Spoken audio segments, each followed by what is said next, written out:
প্রতিপালক, তুমি সর্বশক্তিমান, তুমি সব কিছু করতে পারো।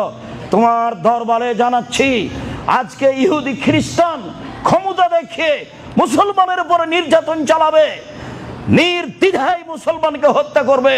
তোমাকে আজিজ বলে বিশ্বাস করি, তুমি পরাক্রমশালী, তুমি বিশাল ক্ষমতার অধিকারী। মানুষ ফেরাউনকে একেবারে নিঃস্ব করে পানিতে ডুবিয়ে দিয়েছ, এটা তোমাকে বিশ্বাস করি। তুমি সর্বশক্তিমান। আজ পৃথিবীর সবচেয়ে শক্তিশালী সম্পদ, সামান্যতম শক্তিশালী জাতি, সামান্যতম ঝড় বৃষ্টি দিয়ে তাকে ধ্বংস করেছ। আজকে তোমার চোখের সামনে, তোমার দৃষ্টিতে কোটি কোটি মুসলিম পুরুষ নারী নির্যাতিত হচ্ছে, একেবারে খোলা মাঠে মারা যাচ্ছে, বাড়িতে হাসপাতালে। তুমি দেখতে পাচ্ছ।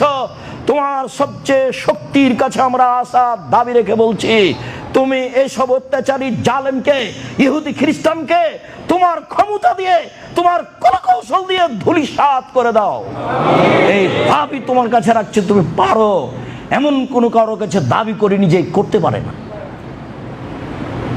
তোমার কাছে দাবি করেছি, তুমি সবকিছু করতে পারো। এরকম ক্ষমতার অধিকারীকে টিপে দেওয়া তোমার কাছে কোনো ব্যাপার নেই। তোমার চোখের সামনে হাজারো পুরুষ নারী নির্যাতিত হয়ে মারা যাবে, এটা আমরা তোমার কাছে চাচ্ছি না। তুমি সর্বশক্তিমান, তুমি আমাদেরকে তোমার ক্ষমতা দেখিয়ে অসহায় পুরুষ নারীকে আমাদের সামনে রক্ষা করো, মুসলিমকে রক্ষা করো। মুসলিম তোমাকে মানে, মুসলিম তোমাকে জানে, মুসলিম তোমাকে চিনে। তুমি মুসলিমকে রক্ষা করো। যারা তোমার নবীকে মানে না, যারা তোমাকে চিনে না, যারা নিজের ক্ষমতায় চলতে চায়, তারা যতই ক্ষমতার অধিকারী হোক, তারা তোমার কাছে খড়কুটারও সমান নয়। অতএব তুমি তাদেরকে ধূলিসাৎ করে দাও। তোমার দরবারে জুমার খুতবার শেষে এই ধারালো দাবি দাওয়া রেখে আজকের জুমার খুতবা এখানেই শেষ করলাম।